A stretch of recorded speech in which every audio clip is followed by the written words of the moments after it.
Good day, everyone.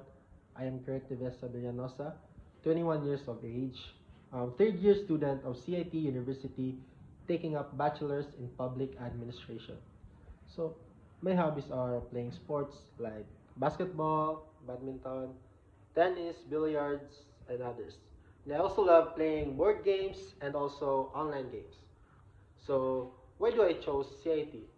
One of the main reasons why I chose CIT it is because of their strong academic reputation, and I also believe in their quality education, and also the professors are skilled enough that is aligned perfectly to my skills also and to my personal career goals.